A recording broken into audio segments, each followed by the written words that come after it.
ela não se contenta, Alci, a gente fazer o curso online, viu? Ela ainda Não, tem que, não, tem que sentir, né? Ela tem que olhar nos olhos. Mas é bem melhor, né, Marcos? Ah, sem dúvida. Mas vale demais, mesmo live Sim. vale demais. Na verdade, a grande questão são os movimentos internos, né, da nossa alma. A gente começa a fazer uma autoanálise, isso aqui é bem interessante, né? Acho que isso aí já... eu acredito que todos os encontros, não só constelação, mas toda vez que nós nos encontramos com outras pessoas para estudar ou fazer qualquer movimento, tem um vórtice, né, de evolução, né, naquele... São as relações interpessoais, são os temas, são as questões que nós vamos... vai reverberando. Ô, Ana, eu tenho uma pergunta para fazer, não tem muito a ver com o tema. Se não puder, não... Posso perguntar? Pode, meu amor. O que na visão da constelação, genericamente, geralmente, aparece quando a pessoa carrega a rejeição com ela? Na constelação, como vai aparecer na constelação? Não pertencimento. Como geralmente aparece. De Como onde aparece... vem, né? Não, de onde vem da criança interna, né? Em algum momento teve um movimento interrompido, com certeza. Ou aquela mãe, ou... Vou dar um exemplo, né? Da minha afilhada, que está comigo aqui. Por diversas maneiras, a mãe saía para trabalhar, chegava e voltava e não a encontrava. Ela ficava com a avó, ficava... E também tinha aquele movimento, vai para o pai, vai para a avó, vai para a mãe. Parecendo que a sensação para a criança, muitas vezes, ela não compreende porque tantos movimentos é aquela coisa, não me quer, não pode, não entende por quê. E aí isso na constelação, ela pode aparecer como... Na vida pode aparecer como ansiedade, né? Ela tem muita raiva, ela é ansiosa, ela só tem 10 anos e ela fala sobre isso. Ela diz que às vezes tem um aperto no coração, angústia, né? E a gente está Ou então, trabalhando. quando a mãe diz assim, ó, agora me lembrei de uma frase, a mãe queria ficar contigo, o pai também, mas a gente tem que trabalhar. Isso, é. Eu mesma já sei que eu falei isso para os meus filhos. Depois a pessoa associa o trabalho, o dinheiro é uma coisa ruim, a abandona, a rejeição, será que não? Sim, e aí vai aparecer na constelação, com os bonequinhos ou com os representantes, um movimento de querer fugir disso, né? Não pertencimento. Vai ficar claro ali. Sim, isso também, né? Todos nós passamos por essa... A ferida da rejeição, ela fisicamente, ou a pessoa vai para consumir muitos alimentos, ou ela é bem magrinha, quase anoréxica. Compensação ou falta, né? Compensação ou falta. Vai querer compensar de alguma maneira com relação Compenso em comida, mas posso compensar em outras coisas, drogas, bebidas. Sim. É um vazio. Legal. Mestra. Nada disso. Isso aí vocês já... Depois eu passo para você. Tem o livro Sobrevivência Emocional, tem 5 feridas emocionais. Os 5 feridas eu já li, já dissequei, já fiz redação, já fiz tudo. Eu devoro aquele livro de cor e salteado. Exatamente, aquele é muito, muito bom. Aí tem Sobrevivência Emocional. Depois eu passo o autor para vocês. E tem De Volta ao Lar, que também é um de resgate da criança. Estou procurando, porque eles ficam todos por aqui. Eu comprei o Zé Ninguém, eu comprei os da Blavatsky, agora estou estudando psicologia positiva, eu gosto muito. Ana, né, e o pessoal aí que já está chegando, coisa boa, né? O pessoal já está sabendo que a gente vai já começar. Foi só um probleminha técnico, né, entre o operador e o computador, né? Mas... Marcos, se apresenta, por favor, né? Já, inclusive até coloquei uma dupla apresentação aí, né? Então, você pode até passar, Ana, aí, né? Por favor. Pessoal, bom dia, bom dia, bom dia a todas e todos. Uma grande alegria estar aqui esse momento com vocês, né, para partilhar, né, e partilhar no sentido sempre né, de tanto dizer aquilo que a gente sente, aquilo que a gente pensa, aquilo que a gente reflete, né, sobre essa temática e também de aprender. Né? A dinâmica dessa apresentação, na verdade, é uma dinâmica dialógica, tá? Vocês se sintam à vontade para intervir no momento que acharem necessário, para fazer as observações. Eu acho que isso que vai enriquecer esse nosso diálogo aqui. Tá? Meu nome é Marcos Pinto Aguiar, né? Sou um felizardo, né, por ter participado do curso de formação da Timos com a Ana, né? The best, a melhor formadora, tá? No sentido técnico e no sentido humano, né? Em todas essas dimensões. E eu digo isso porque, antes de me apresentar formalmente, né, eu busquei o curso, né, a formação, ela na inscrição perguntava assim, você quer para o autoconhecimento, né, ou para a aplicação, né, profissional? E eu, tranquilamente, autoconhecimento, né, porque já não tem, né, achando não ter tempo para tudo isso. Mas com o curso e com as curas, com a consciência, a conscientização, né, e você vai, né, percebendo que a sua vida também toma, né, um novo rumo, né, a partir do momento que você entra por esse caminho da formação. Da constelação, participar de uma constelação já é algo renovador, né? É uma nova luz na sua vida, quanto mais a formação. Então, já havia participado, né, de constelação, tinha sido constelado como representante, né, acompanhando também alguns outros movimentos da justiça, mas a formação em si foi um divisor de águas na minha vida e da minha esposa e, obviamente, naturalmente, da nossa família, e a gente já fala nas expectativas dos filhos, né? Então, essa importância. Eu sou, né, filho de Maria da Conceição e Raimundo Nonato, hoje, né, plenamente, vamos dizer assim, acolho plenamente essa realidade, né, com todas as dificuldades e os desafios que trouxeram na minha vida, mas graças a eles aqui estou, né, vivinho, participando desse momento com vocês e com a expectativa de ir além, né, até onde a minha existência nessa terra, né, estiver permitida. Sou casado com Gisele, né, pai da Maria Clara e do Marcos Levi, né, também pessoas maravilhosas e que desafiam, né? Desafiam a gente todos os dias, desafiam a gente no sentido de que o autoconhecimento, quando a gente vai buscá-lo, ele também nos mostra, né? E óbvio, né? A nós mesmos que nos achamos tão maravilhosos nos relacionamentos, né? E aí a gente vai descobrindo que a gente não é essa maravilha toda, né? Tem coisa boa, mas também não é essas coisas todas, né? Sou pai da Thalita, da Giovana e da Rebeca, né? 3 filhas maravilhosas que tive, né, no primeiro matrimônio e que nos acompanham, graças a Deus, né, até hoje. Por favor, né? Então, sou, né, constelador familiar, né? Vamos dizer assim, aceitei, né? Foi quase muito interessante isso, né? Você se colocar neste lugar, né, de constelador, né, e buscar o aperfeiçoamento e buscar de forma corajosa, mas tranquila, né, algo aprendido com a Ana, né, de você estar sempre tranquilo aonde você estiver e deixar que o próprio campo se movimente, independentemente de você estar numa constelação formal ou não. Isso tem muito a ver com o que a gente vai trabalhar aqui dentro do direito, né? Às vezes a gente pensa que...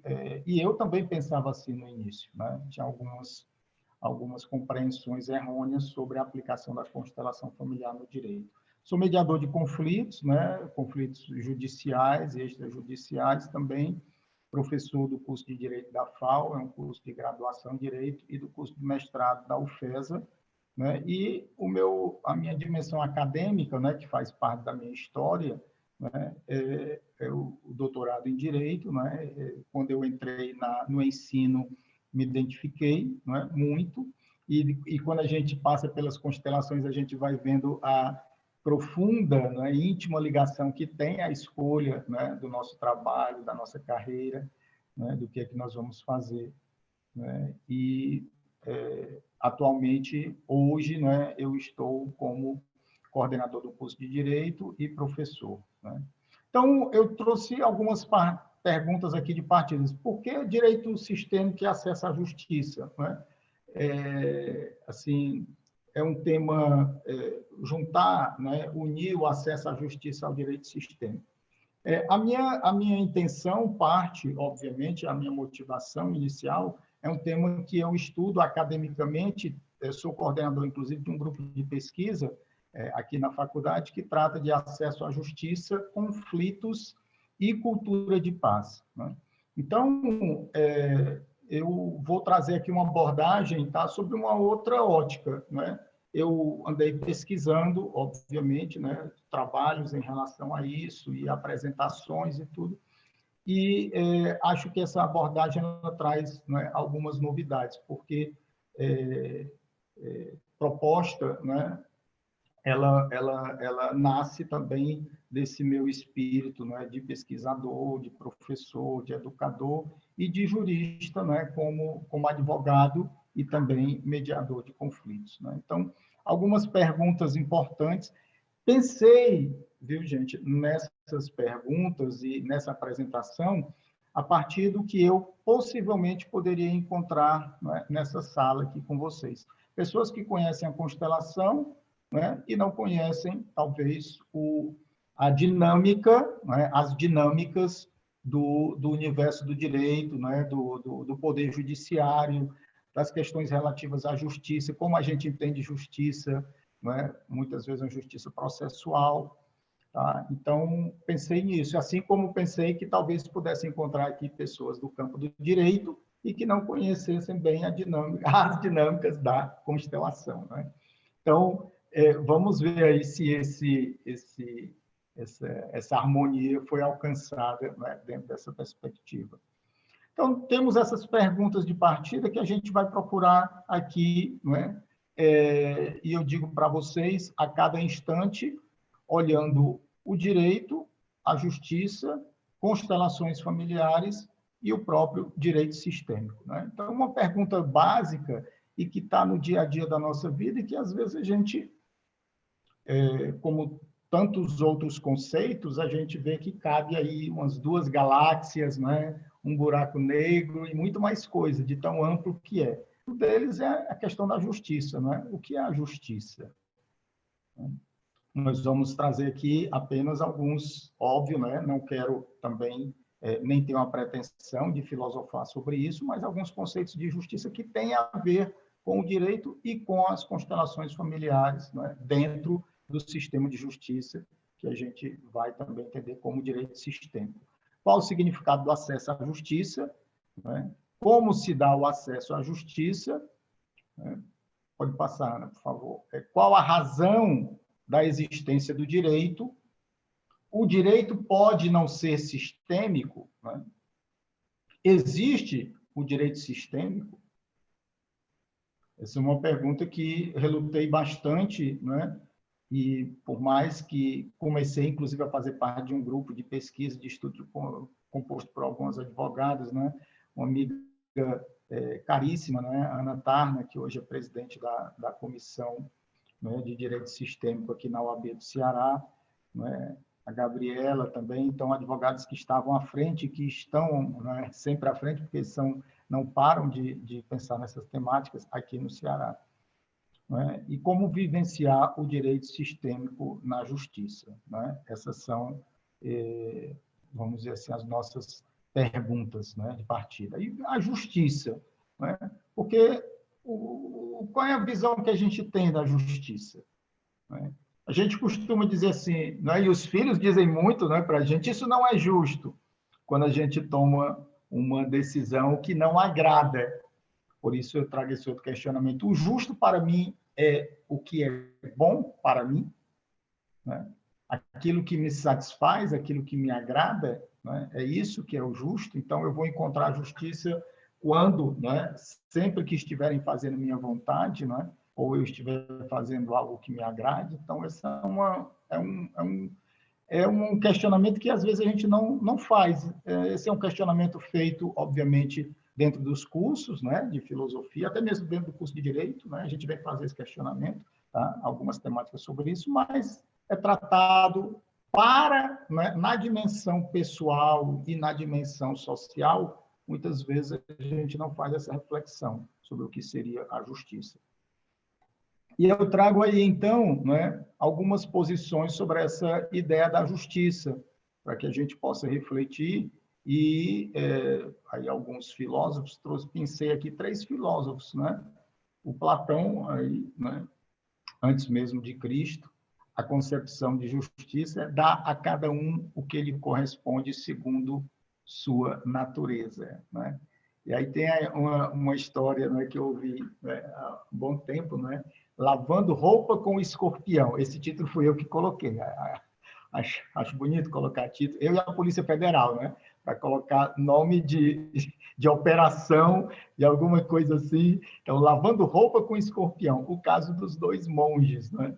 Então, o que é que isso tem a ver com essa concepção de justiça, de dar a cada um o que lhe corresponde segundo a natureza? Então, estavam lá os 2 monges lavando roupa, e um deles, né, ao pegar, né, uma determinada peça de roupa, notou que tinha um escorpião, né, e ele tirou o escorpião da roupa, tá, levou a picada, colocou o escorpião dentro, né, lá da água novamente, e continuou lavando a roupa dele, e tranquilamente, a segunda vez, e o outro monge observou e achou estranho, porque levou outra picada. Quando foi na terceira vez, o monge não se conteve e perguntou, não é, se ele tinha algum problema, porque se ele sabia que o escorpião ia, né, dar a picada, por que é que ele continuava fazendo aquilo? Né? Aí disse, a minha natureza é compaixão, a natureza dele, né, é me picar. Então, não é porque a natureza dele é me picar que eu vou picá-lo, né? E eu não vou esperar compaixão da parte dele, porque não é da natureza dele, né? Então, é uma visão também que tem muito a ver, não é, quando a gente adentra aí no campo das constelações familiares, não é? E a Ana está sempre repetindo isso, está tudo certo, né? Está tudo bem, está tudo certo, do jeito que está tudo bem. A gente tem esse desejo, muitas vezes, e aí pode ser por uma questão mesmo, esse afã de justiça, né? A gente entender isso, muitas vezes de querer fazer a justiça, né? De achar que, olha, se aquela pessoa está me picando, né, eu vou também fazer. Se aquela pessoa está me denegrindo, eu vou também fazer isso, né? Eu não vou nem entrar, né, nas concepções cristãs ou em concepções religiosas que tratam dessa temática, porque cada qual, dentro da sua perspectiva espiritual ou religiosa, faz a ligação, porque todas, a meu ver, carregam, né, essa mesma medula, né, de amor, de compaixão, de cuidado pelo outro, e aí cada um pode fazer isso dentro da sua concepção, né? Então, cada coisa no seu lugar, cada pessoa no seu lugar, essa é a concepção de justiça, né? Eu estou bem no meu lugar, né? Fazendo aquilo para o qual sou chamado, fazendo aquilo para o qual eu me preparei. Às vezes nem, né? nem preparado, a gente às vezes não escuta bem a voz que está nos chamando, né? Mas essa é uma concepção de justiça, né? E isso tem muito a ver, e aqui eu vou abrir um parênteses como exceção naquilo que eu falei, né? De uma frase que me marca muito, né? Que é: a paz é fruto da justiça. A paz é fruto da justiça. Então, estar em paz é estar no seu lugar, né? É estar bem com você mesmo, né? E isso, cada um, né, dentro da sua dimensão de vida. Uma segunda perspectiva de justiça, né, é a perspectiva kantiana, e aí o Kant, né, já aqui da modernidade, né, já aí no século XVIII, né, o Kant ele entende a justiça, né, a partir de uma universalidade, a imposição ou o acolhimento de uma lei universal. Age sempre de tal forma que tua conduta seja elevada à lei universal. Então, nessa perspectiva, eu posso tomar determinadas decisões, desde que eu também entenda que qualquer outra pessoa pode tomar essas decisões. Se eu posso me vingar ou ferir alguém, todos podem. Então, esse é um princípio de ação, um princípio, né, de justiça, essa universalidade, essa lei universal, né, o chamado imperativo, né, categórico. Então, eu posso trair, né? Então, a outra pessoa também pode me trair. Então, essa universalidade não permite exceções à regra. Nós somos mestres nas exceções, né? Vou abrir exceção. Mas as exceções é que nos levam à desordem, né? E à injustiça, né? Aqui não é uma concepção engessada, fechada. Muita gente costuma dizer que seguir normas, seguir regras, né? Seguir leis, né? É ter uma visão estreita, quando, na verdade, as leis nos libertam também, né? John Rawls, aí já mais para a nossa proximidade aqui, para o nosso tempo, né? Justiça como equidade, então, a construção moral e política. E o Rawls traz um negócio interessante, que eu estava revisitando e pensando aqui dentro das constelações familiares. Ele usa essa dinâmica do véu da ignorância, né? Para entender como devem ser tomadas as decisões políticas na sociedade. Lembre-se que eu estou falando aqui, né, de direito, a proposta é direito sistêmico e acesso à justiça.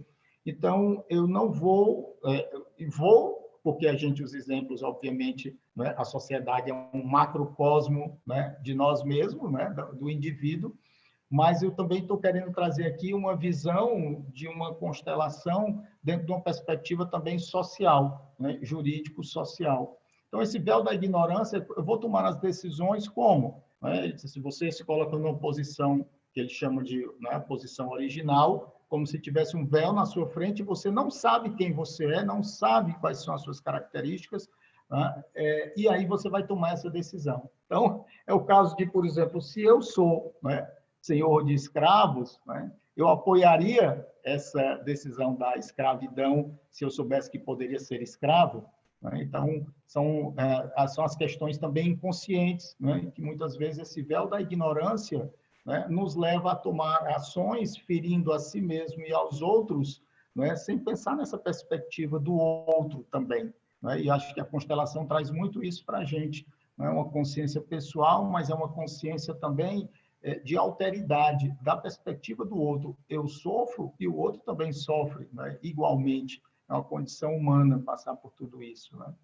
Então, isso também vai ampliando a nossa visão de mundo. Então, esse princípio, né, um dos princípios da moralidade do budismo, tem também tudo a ver com isso. Eu estou trazendo aqui conceitos para a gente ver como, no final de contas, essa questão da universalidade, essa questão da lei, essa questão da ordem, né, tem muito, né, dentro dessa concepção de justiça, né, a justiça conforme debatida, né, por esses e tantos outros filósofos, né?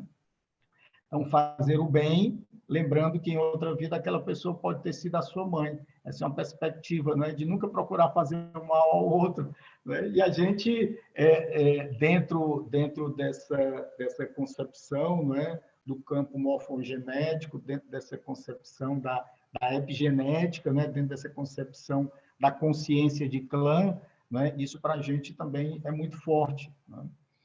Direitos e ordem. E aqui uma breve ponderação, né, que a gente vê o que é o direito em si, né? Quando a gente fala de direito, a gente sempre associa ao poder judiciário. Acho que muita gente fica o direito e justiça. Eu me impressiono como direito e justiça, eles de alguma forma são vistos de maneira diferente, né? Então, quando a gente olha para a Idade Média, né, o direito, só quem tinha o direito era o monarca, quem tinha o direito era o senhor feudal, né? Ele é que tinha o direito e estabelecia o direito para as outras pessoas, né?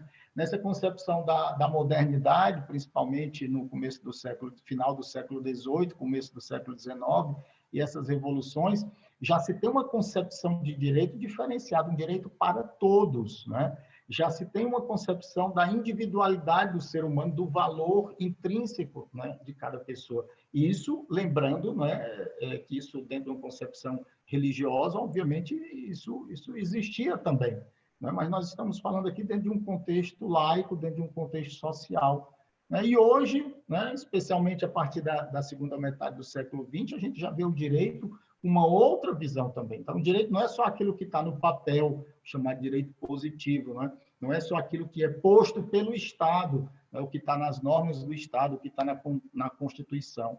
Mas essa nova interpretação faz ver o direito, né, a partir da dignidade da pessoa humana. Né? A dignidade da pessoa humana, dignidade da pessoa humana, isso é uma palavra muito forte. Hoje, as constituições, praticamente, as constituições democráticas do mundo todo, têm, né, logo no seu início, essa valorização, essa busca pela valorização da dignidade da pessoa humana. Mas o que é a dignidade da pessoa humana, se não a própria pessoa humana, né, conseguir desenvolver todas as suas potencialidades e capacidades, né, para a qual foi criado ou para a qual existe, né, dentro da sua existência. Então, quando a gente faz essa relação de dignidade da pessoa humana com os direitos humanos, que é muito próximo, é entendendo que os direitos humanos são condições materiais e imateriais para levar as pessoas a esse pleno desenvolvimento de si mesmo. Então, é difícil até você estar numa casa em que não tem água, não tem luz, não tem saneamento básico, você passa privações, não é? Você até pensar nessa perspectiva espiritual é difícil também. Né? Isso é difícil também. Então, os direitos humanos, eles têm vamos dizer, esse grito de apelo, né, para necessidades essenciais, fundamentais das pessoas, materiais e imateriais também. Né? Então, o Kant, nessa perspectiva da dignidade, ele vai trazer aí essa diferença, né, entre as pessoas e as coisas. As pessoas não têm preço, as pessoas são únicas, insubstituíveis, né, que é um atributo próprio da dignidade que eles têm. Né? E as coisas, elas podem ser substituídas por seu equivalente, sem dúvida alguma. E eu faço, né, uma pequena, eu não diria uma crítica, né, mas eu faço um pequeno adendo, porque o Kant, ele obviamente está colocando essa perspectiva do humano, né, o humano como um ser individual, mas a gente precisa lembrar que assim, as coisas têm preço e são substituíveis, isso é questionável, porque quando a gente pensa hoje na biodiversidade, né, nas centenas de milhares de espécies de animais que foram extintas por conta das ações humanas nesse planeta, opa, isso aí não tem preço. Opa, isso aí não pode ser substituído também. E nós estamos caminhando para um momento em que também podemos ser substituídos. Né? Toda essa minha perspectiva, gente, a gente precisa lembrar também, não é, de quem nós realmente somos, né? Esse reconhecimento de quem é a pessoa humana. Eu assisti há 2 semanas atrás, participei de um simpósio sobre transhumanismo. Né? Então, o que é que a ciência tem desenvolvido, né, no sentido de estender a perspectiva de vida humana. Né? Então, quando eu lembrei dessa questão aqui do Kant, eu disse assim, realmente as pessoas, olha, hoje já tem braço mecânico, tem olho biônico, né, que a gente, né, a Ana com certeza não lembra, porque não, né, mas a gente tinha os filmes de ficção que falavam sobre isso, de velocidade, as pessoas estão implantando chips no cérebro, não tem nada a ver com vacina, né? Já digo aqui, são experimentos científicos, né? De implantar chips no cérebro para que as pessoas possam ter acesso, né, a campos computacionais, né? E tem toda aí uma tecnologia, a nanotecnologia voltada para isso, mas as pessoas esquecem, e quando eu estava acompanhando as palestras e vendo, né, era sempre muita coisa positiva em relação a isso. E claro, se o homem, se Deus, se nós temos essa capacidade, né, de desenvolver novos artefatos que venham melhorar a nossa vida, tudo bem, mas a vida humana ela não é só a existência biológica nesse planeta. Né? E essa concepção de que nós vamos estender a vida esquece que nós temos aí uma consciência transgeracional, nós temos uma série, né, de de necessidades e uma série de questões que precisam ser conhecidas e resolvidas, e que uma pele nova, um corpo novo, por mais autônomo, né, que seja, isso não vai trazer de volta.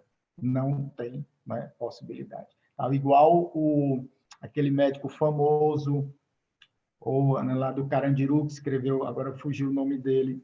Drauzio Varela? O Drauzio Varela, né, ele dizendo, vai chegar um tempo, tá, a ciência está se desenvolvendo tanto, tá aí, né, desenvolveram, né, a Pfizer, né, desenvolveu o Viagra, né, mas vai chegar um tempo em que as pessoas vão ter ereção e não vão saber o que fazer com aquilo. É verdade. Né, porque a mente já está tão conturbada, né, que ela não, ou deteriorada mesmo, a perspectiva que ele colocou como cientista, como médico, foi essa. Se preocupa com tantas outras coisas, mas a mente está degradada, deteriorada, enfraquecida, né, fragilizada. E as emoções líquidas, né? As pessoas não querem vínculo. Exatamente, né? E não querem vínculo. Então, não é essa mudança, né, puramente biológica, né? E acho que as constelações trazem uma reflexão muito importante nesse campo das pesquisas sobre o transhumanismo. Né? O Sheldrake, né? A epigenética, essa possibilidade de transmissão de memórias, né? De questões que vêm dos nossos familiares. Então, eu coloquei essa questão aqui do preâmbulo da Declaração Universal dos Direitos Humanos, porque ele traz um ponto muito importante, o reconhecimento da família humana. Olha, Ana, eu pensando sobre isso, a gente sempre fala da questão da consciência pessoal, da consciência transgeracional, não é? Da consciência universal. E aí, não é? Se você puder passar para o próximo, com essa consideração de que os atos bárbaros ultrajam a consciência da humanidade, o reconhecimento da família humana. Eu ousei até colocar aí, Ana, que isso remete a uma consciência da humanidade mesmo, né? Essa consciência da humanidade. Meu Deus, que coisa linda! Bert Helling ia amar esse conceito aí. Eu já vou utilizar, se você me der permissão. Ave Maria, Nas a minhas permissão aulas. já está na nossa vida aqui, não é? É porque, como eu trabalho muito esses documentos internacionais, eu pesquiso essa linha de direitos humanos, eu vejo que um documento como esse, ele é concebido dentro de uma Assembleia Geral em que participam centenas de estados, representantes de estados. Então, há uma discussão, não é? Vejam aí para não dizer o capital humano, né? Mas vejam aí a noosfera, né? Vejam aí a interação espiritual que se dá nessa interligação humana, né? Então, eu entendi que há essa perspectiva também, né? De uma consciência da humanidade, que tem a ver com a interdependência e tem a ver com a nossa condição humana neste mundo, né? E que podem gerar essa fraternidade, não é, como fonte de paz. O próprio documento fala sobre isso, né, como fonte de liberdade. E é um questionamento que a gente faz, meu Deus, tantas leis, né, tanta religião, e a gente não consegue viver em paz, né?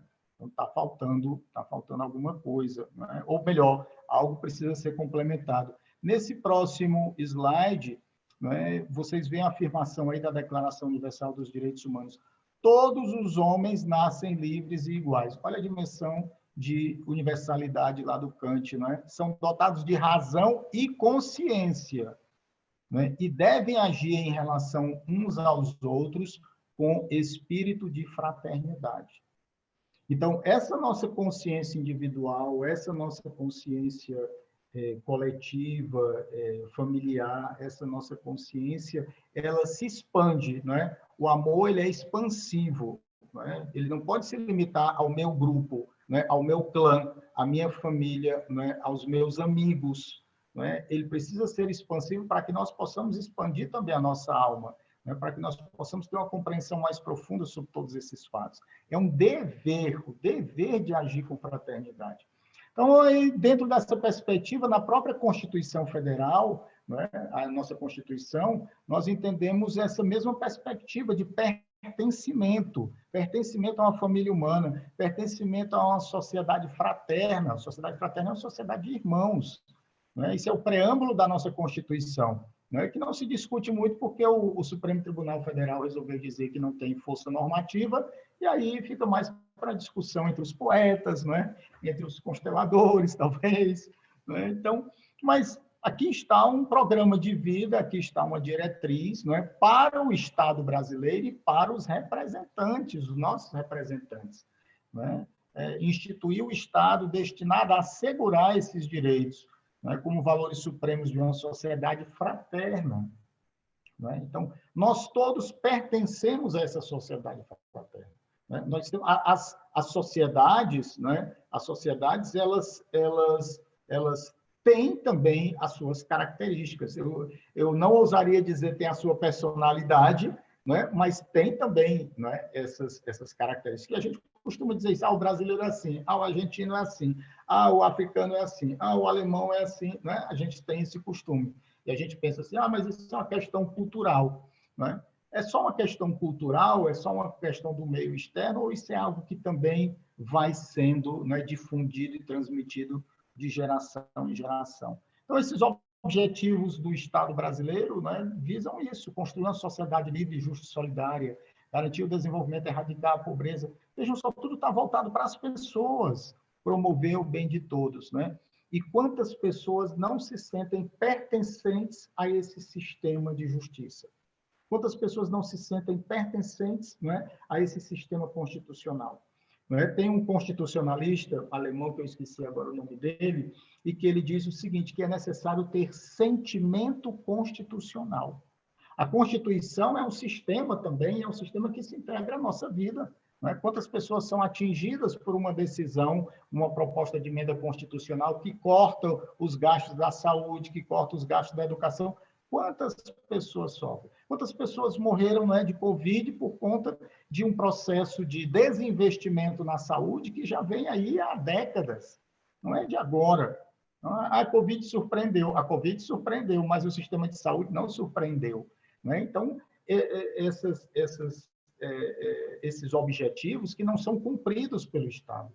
Né? E aqui eu não quero falar, né, a gente poderia tratar por esse outro viés, mas não é isso o ponto aqui, do viés político, do viés jurídico, do viés econômico, mas do viés aqui humanista mesmo, né? Do que significa a nossa vida, porque o Estado, ele não existe sem as pessoas, o Estado ele é criado pelas pessoas, né? O poder que tem o Estado é dado pelas pessoas. Né? Então, essa relação, esse sistema como comunidade, como sociedade, é um sistema que está sendo ferido, né? Está sendo atingido diariamente. Né? Então, esse é um questionamento, né? A gente não consegue cumprir as leis, né? A gente tem essas dificuldades. Ana, a gente sempre tem que fazer isso logo no início e a gente acabou esquecendo, né? O quê, a gente começou um pouco atrasada a questão do tempo. Não, você pode ir no seu fluxo, no seu ritmo. Pronto. E deixa o pessoal livre também para... Você está acompanhando o chat, né? Aí, qualquer coisa, tá? Maravilha. Né? Então, como alcançar esses ideais de justiça, esses princípios e os princípios fundamentais do direito? Quando nós vamos para uma constelação familiar, não é? E estamos abertos a isso, não é? É uma luz mesmo, não é? E luz no sentido de não só de conhecimento, não é? Mas luz no sentido também de energia, não é? De calor que nos aquece, que nos transforma, né? Individualmente, nessa perspectiva, familiarmente, porque também atinge. E quem está participando também, né? Sofre tudo isso. Então, eu quando estava estudando aqui para essa apresentação, né, foi extremamente positivo, foi uma riqueza, porque me fez ver essa dimensão mais ampla ainda do acesso da justiça, do direito e do Estado, como também dentro de um campo, né, influenciadores de um campo importantíssimo que é da nossa sociedade. Né? Então, a gente vê que a minha dificuldade com o direito sistêmico sempre foi, do ponto de vista acadêmico, poxa, mas direito sistêmico é o quê? É uma espécie de direito, né? Tem princípios próprios, tem regras próprias, é como direito penal, direito administrativo, então eu tinha essa limitação, não é? E graças a Deus, essa expansão dessa visão, não é? Me ajudou em uma série de coisas, inclusive na aplicação do direito na advocacia, na aplicação, né, das normas dentro de um sistema educacional e no relacionamento com as pessoas, né, sem a necessidade imediata e direta de fazer uma constelação, né, mas são princípios que nos movem como um espírito mesmo, né? É um espírito, como existe o espírito de consumo, existe o espírito de violência, há esse espírito também de ser constelação onde quer que você esteja, né? Ser essa luz. Então, nós já passamos, Ana, desse slide, não? E essa Tá. será uma das minhas Diga. perguntas no final, sobre que você colocou ali, que eu amei. Existe direito sistêmico? Porque depois que veio, né, eu chamaria de uma abordagem sistêmica no direito. Porque, na verdade, quando se ouve assim, direito sistêmico, então eu posso estudar direito sistêmico como se fosse algo à parte. Não é isso. É o direito utilizando a abordagem sistêmica. Mas depois eu tenho essa pergunta para ti, que você quer o top dos tops. Já estava guardada aqui no meu coração essa pergunta, porque eu me faço há bastante tempo e continuo ainda me fazendo, né? Vamos ver se aqui no nosso diálogo a gente consegue superar isso. Pode passar, Ana. Porque as instituições agora têm muitos cursos, né, de direito sistêmico, e aí eu fico pensando, o que é que eles vão estudar em direito sistêmico? Eles vão estudar constelação familiar, e a postura e a abordagem vai ser direcionada ao direito, como na abordagem sistêmica na educação também, né? Não existe uma pedagogia sistêmica, existe uma prática sistêmica na educação, que pode ir ou não. Então, eu não posso inventar que existe uma pedagogia sistêmica. A mesma coisa, eu não posso criar o direito sistêmico. É uma postura, né? Não sei se eu estou correta. Não, é perfeitamente plausível, perfeitamente viável. Eu vou explicar por que é que pode-se aceitar, né, essa expressão, mas eu também não a considero a expressão mais correta. Né? Abordagem sistêmica, a visão sistêmica, né, aplicada ao direito, justiça sistêmica, né? Isso amplia, porque nós vamos ver que a concepção de sistemas, né, ela é anterior ao próprio direito. E, aliás, o direito hoje, né, por influência da biologia, né, principalmente por conta dos estudos da biologia, passou a olhar com mais atenção essa questão do direito como sistema. Não o direito de sistema, é o direito como sistema. Né? É um sistema que interage com outros sistemas. Então, nós temos o sistema econômico, né? O sistema como, né, um campo de forças que estão interagindo, né? Um campo de forças que tem os seus princípios próprios de ação, né? E que estão interagindo com outros também. Então, é uma pergunta extremamente pertinente, que a gente vai tentar aqui, né, dar algumas ideias sobre isso. Então, a questão do acesso à justiça, pode passar, né? Dentro do acesso à justiça, a gente vê, dentro desse ponto de vista social, né, como o Estado trouxe para si, concentrou em si, né, a resolução dos conflitos. O Estado é aquele que tem o monopólio de impor a lei e tem o monopólio de resolver os conflitos. Né? A meu ver, é uma forma de não abrir mão do poder. Quando o movimento de mediação e conciliação, lá com a resolução 125 do CNJ, que começou em 2010, o judiciário todo falava sempre da diminuição do número de processos, né, do alívio que vai ser, então isso não ocorreu. Não ocorreu, porque a mediação, ela tem, independentemente do que o Poder Judiciário queira fazer, ela tem vida própria também. Ela tem princípios próprios, ela tem um espírito próprio. E o judiciário, ao amarrar, tem o seu lado positivo, sem dúvida alguma, eu também sou mediador judicial, né, e participei, né, como voluntário no Sejus, sem dúvida alguma, porque eu acho que tudo pode ajudar, mas nós não podemos, nós também temos que saber o lugar de cada coisa. Né? Então, o judiciário, como método de solução de conflitos, na verdade, não tem resolvido os conflitos, e mais. E aí é que entra essa visão sistêmica.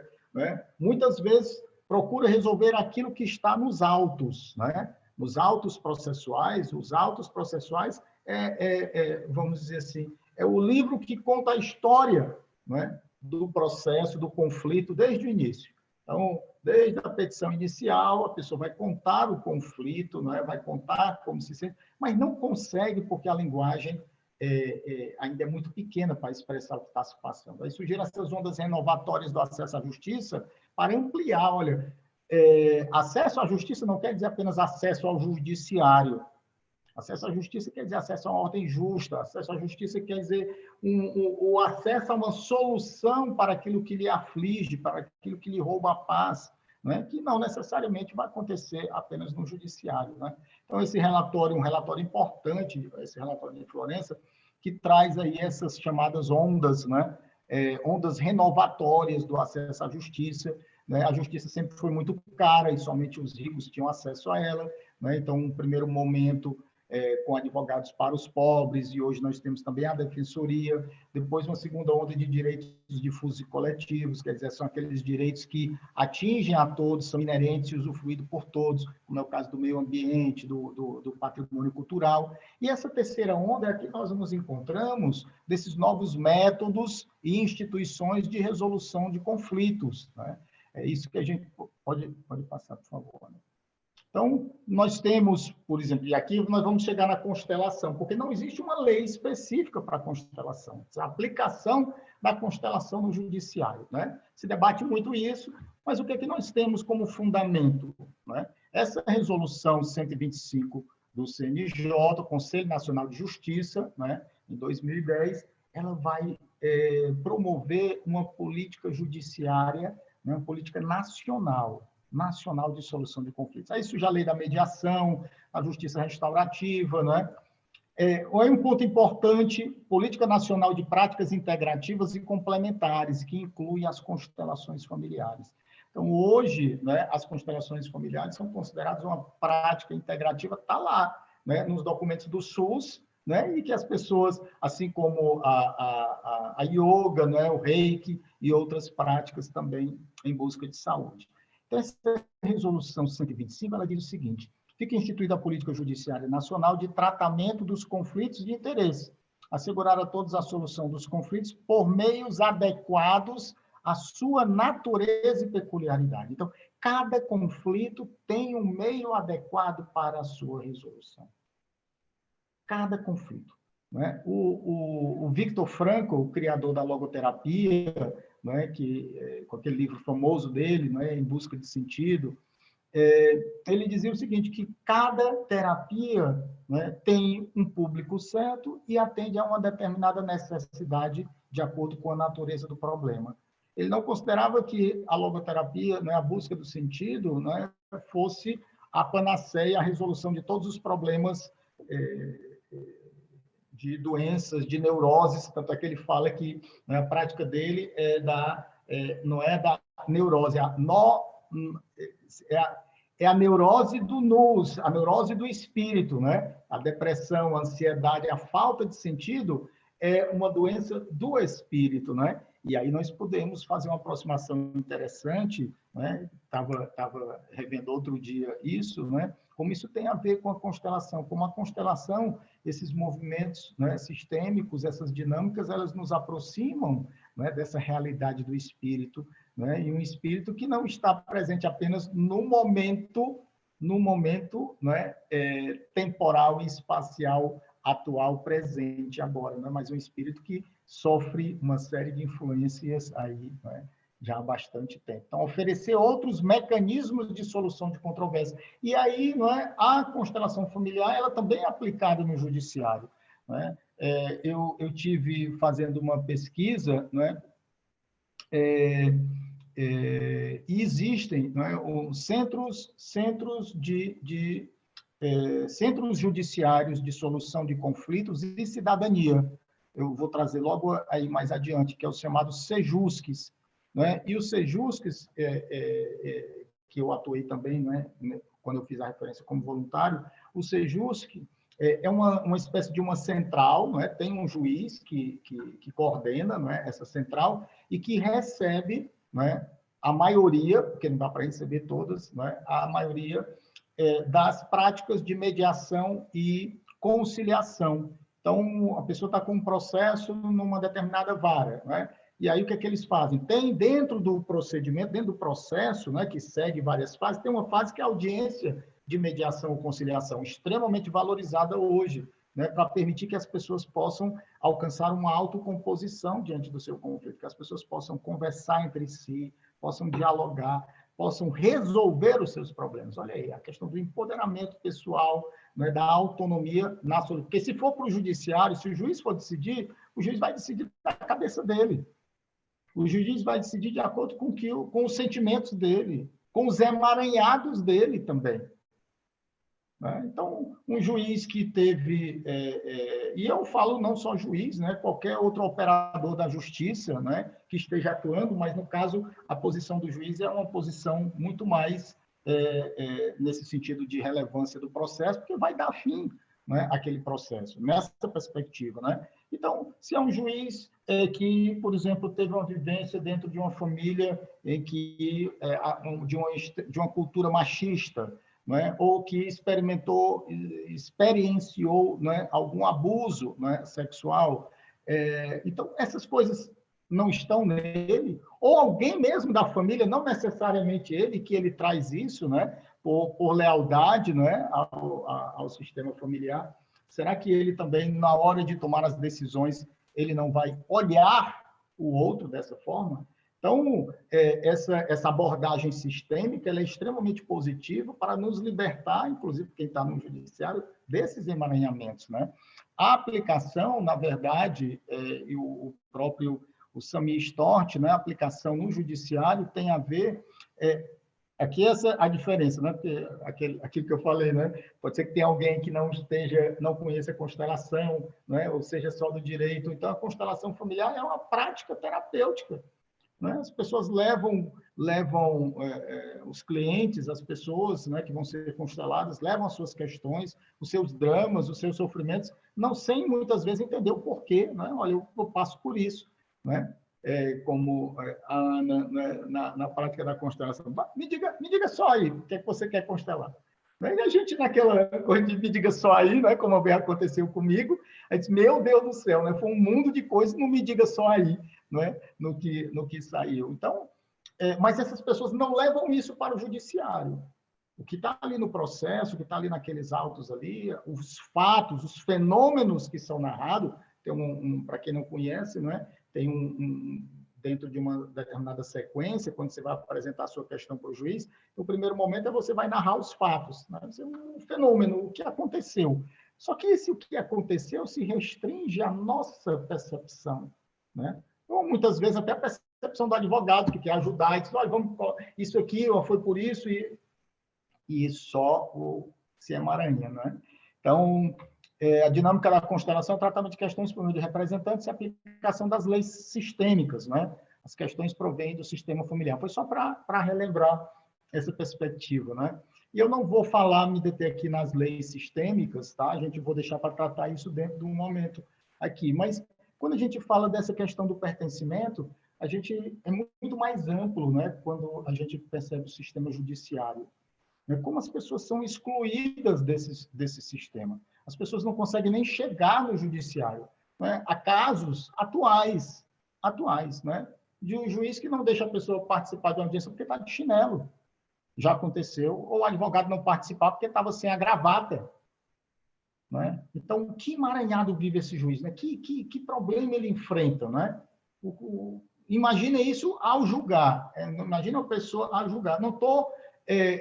aqui, eu espero que esteja bem claro, criticando a posição do juiz ou criticando... Não, é a pessoa que está naquela função e foi chamada para aquela função porque sente um apelo. Eu acho que quem é do direito, quem advoga, quem lida com a justiça, independentemente da advocacia ou de uma função na magistratura ou no Ministério Público, é porque quer ver as coisas em ordem, quer sentir que conseguiu contribuir para estabelecer uma determinada ordem, para resolver um problema, uma questão que atormenta, que faz a pessoa sofrer. Quer livrar alguém, dentro da linguagem da constelação, desse emaranhado. né? Quer restabelecer a ordem das dinâmicas internas da vida daquela pessoa, né? Então, se as pessoas não se sentem pertencentes, né, à própria sociedade, não é uma situação muito delicada, né? Eu vi um comentário sensacional, não é, de um músico, ele dizendo que não usa a expressão elite, né? Não usa a expressão elite, porque ele tem, eu achei, né, espetacular uma reflexão, né? Não usa a expressão elite, porque elite significa aquilo que tem de melhor num determinado sistema, num determinado grupo. É a elite, né? Então, ele usa uma outra classificação, obviamente, né? A gente chama assim, a elite da sociedade. Não, fala a burguesia, né? Os que fazem parte da burguesia. Mas essa questão do pertencimento é muito sério, né? É um problema social também. É um problema que você traz da família, mas dentro dessa consciência de humanidade, dentro dessa consciência de sociedade, você precisa se sentir pertencente. A pessoa não consegue levantar os olhos, né? Ela está ali está encurvado diante dos outros, né?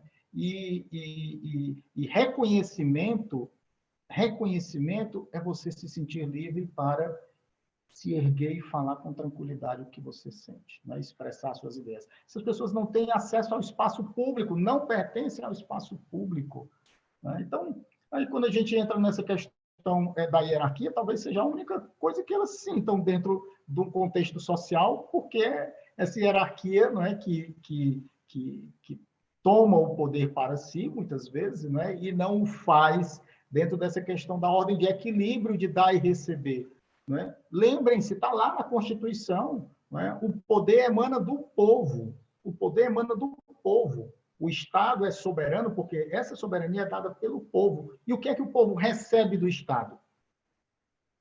O que é que o povo recebe do Estado? Eu sei que parece uma coisa assim meio louca, mas tudo isso veio para mim, né, dentro dessa abordagem sistêmica do Estado. Tudo nós podemos ter uma abordagem sistêmica que precisamos, porque as coisas não estão, não é, soltas, não são independentes, né? Então, esse equilíbrio, né, ele não existe na sociedade. Há um desrespeito a essa lei sistêmica, há um desrespeito a essa consciência social, essa consciência de humanidade, né? Há um desrespeito, porque o próprio Estado que recebe esse poder, ele não dá de forma equilibrada, né? Então, posso fazer uma contribuição? Por favor. Como eu atuo muito na área de família, né, então eu tenho tido algumas experiências no Sejusc, né, agora de forma online, né, porque não está marcando audiências presenciais. E o que eu percebo, assim, que eu pude perceber, Marcos, é que existe, além de tudo, né, uma falta de conhecimento das pessoas que estão lá para ajudar. Porque, ok, saiu a Resolução 125, é obrigatório passar pelo Sejusc, ok, institucionalizou isso. Mas aí, de que forma isso vai ser aplicado? Eu fico, esses dias até tive um desentendimento com a juíza da comarca aqui da cidade vizinha, porque eu fui preparada, né, com uma proposta, para trazer a outra parte para a conversa, para um diálogo, e aí, na hora da audiência, ela simplesmente falou assim, porque eu representava a parte demandada, né? Então, a outra parte fala primeiro, temos uma proposta? Aí a parte autora se manifestou, não temos. Aí eu disse, não, eu tenho uma proposta. E tentei por várias vezes criar um diálogo, contextualizar, porque é pai e filha, né? Eu representava a filha e a outra colega representava o pai. E de forma alguma eu tive acesso ou consegui estabelecer, porque a juíza, né, que está ali, né, como a pessoa que vai coordenar tudo isso, não deu espaço para esse momento, entende? Então, já partimos daí, ok, tem que passar por esse momento, mas de que forma vamos fazer esse momento, sabe? Então, eu vejo a falta de conhecimento das pessoas que estão ali para ajudar, né?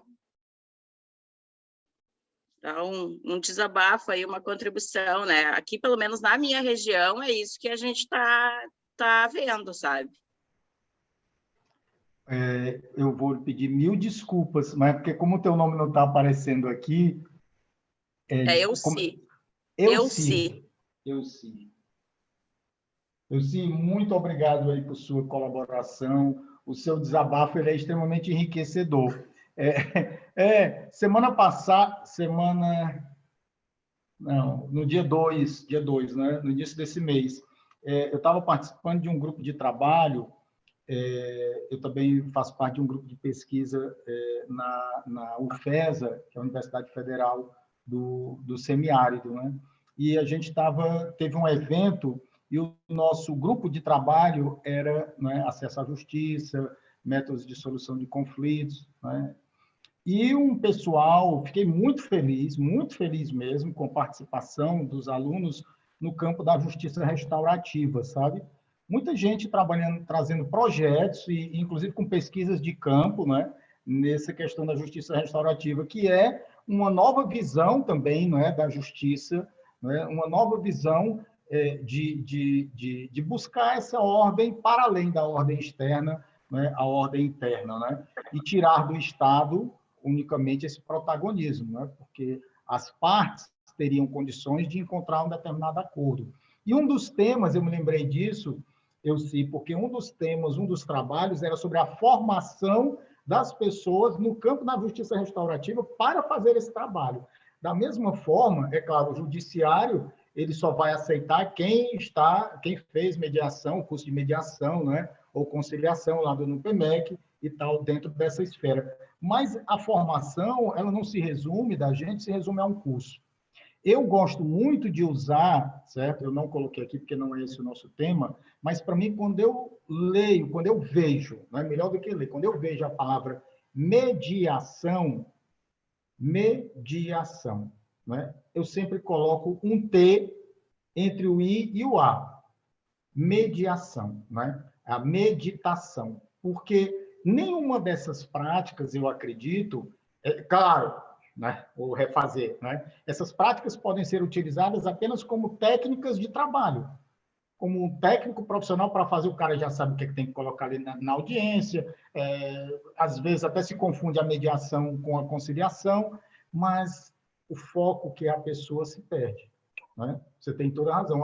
Ir além, muitas vezes, atrapalha, porque toma tempo, atrapalha as metas, né? Muitas vezes do CNJ, e fica aquela loucura. Então, essa preparação de quem está dentro desses processos, por isso que eu acho que para aplicar a constelação familiar, para estar, no mínimo, você tem que ser constelado muitas vezes ao fazer o curso de formação, não é nem para ser o constelador, não, mas é para ganhar essa visão sistêmica, não é? Para ganhar esse espírito de enfrentar as questões no judiciário, não é? Com essa nova visão, essa abordagem.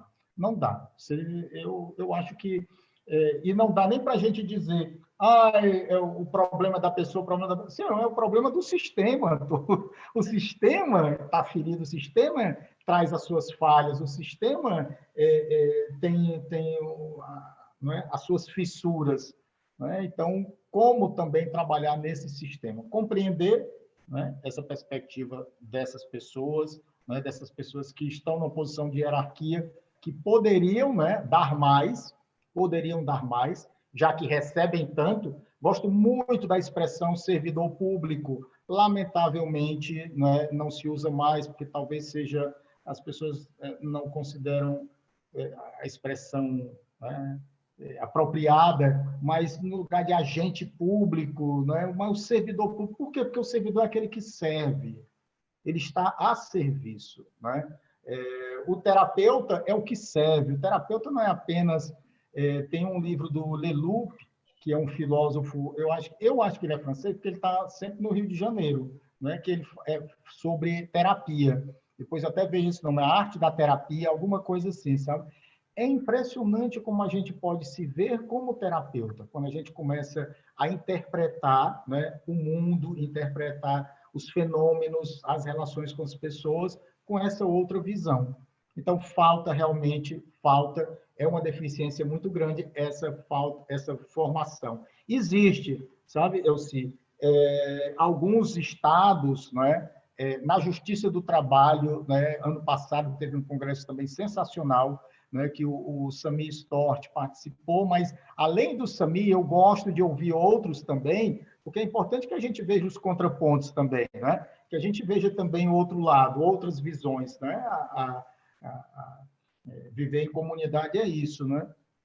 E há um movimento dentro do judiciário, para você ter uma ideia, vocês terem uma ideia, quando, até coloquei o número da resolução, uma resolução no âmbito da Justiça do Trabalho, para permitir, né, que as audiências de mediação e conciliação, pronto, já resgatei aqui, é a resolução 174 de 2016.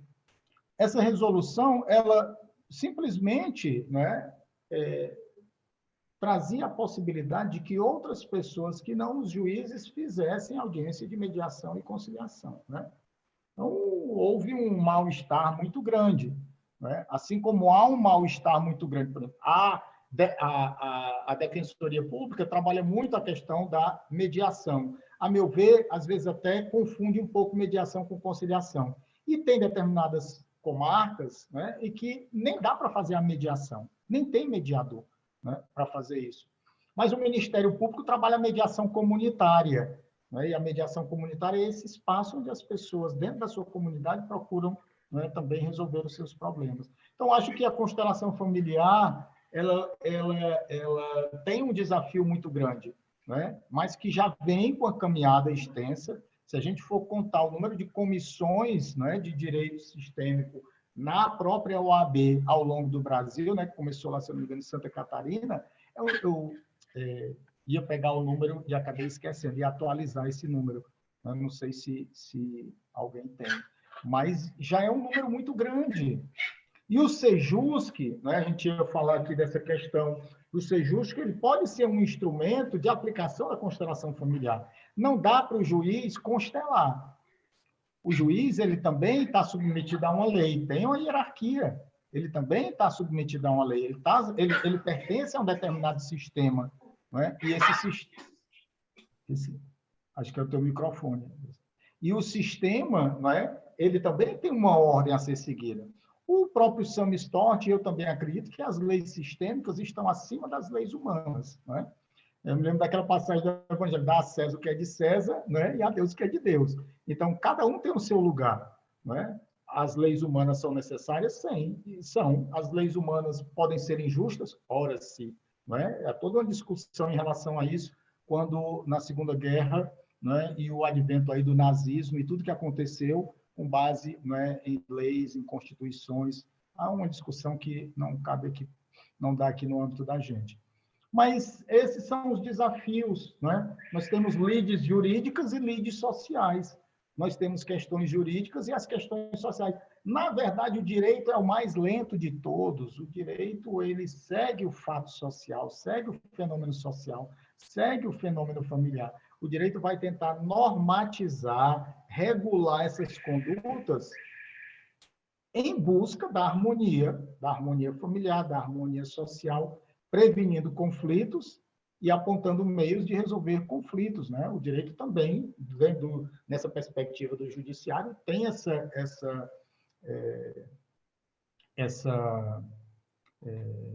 porque a Ana passou aqui, passou bem, Ana, mas deixa eu voltar só o anterior.